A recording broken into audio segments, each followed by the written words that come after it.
Assalamualaikum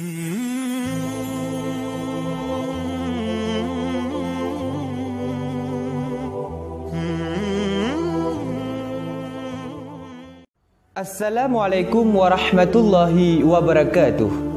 Hamdan syukralillah, salata wa salaman ala rasulillah, Sayyidina Muhammad ibn Abdillah, amma ba'du.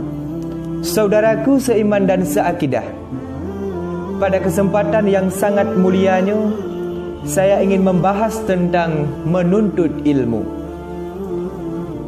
Saban-saban bertatepu, menuntut ilmunya merupakan suatu kewajiban bagi setiap Muslim laki-laki dan perempuan. Kemudian di saat kita tuntut ilmu, nyo harus ada niat.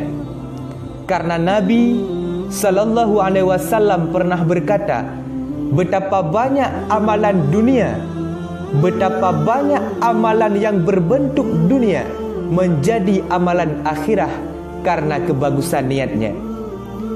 Juga sebaliknya, betapa banyak amalan dunia, betapa banyak amalan akhirah, amalan yang berbentuk akhirah menjadi amalan dunia karena kejelekan niatnya.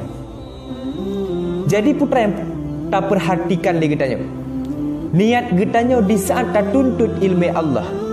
Putra niat getanya, yang pertama untuk mencari ridha Allah subhanahu wa ta'ala.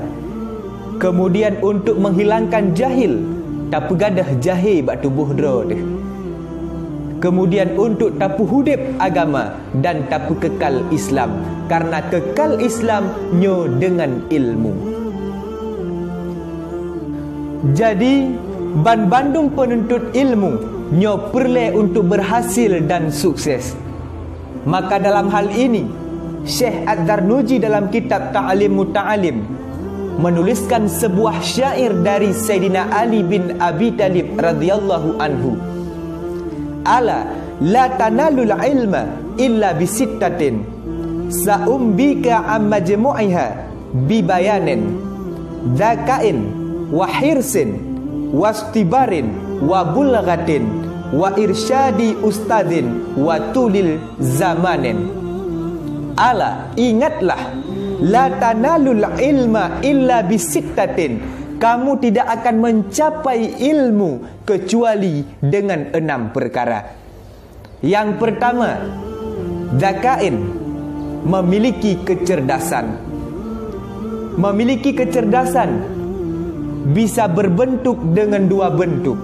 Yang pertama, muhibbatun minallah, kecerdasan yang diberikan oleh Allah subhanahu wa ta'ala berupa kuat ingatan.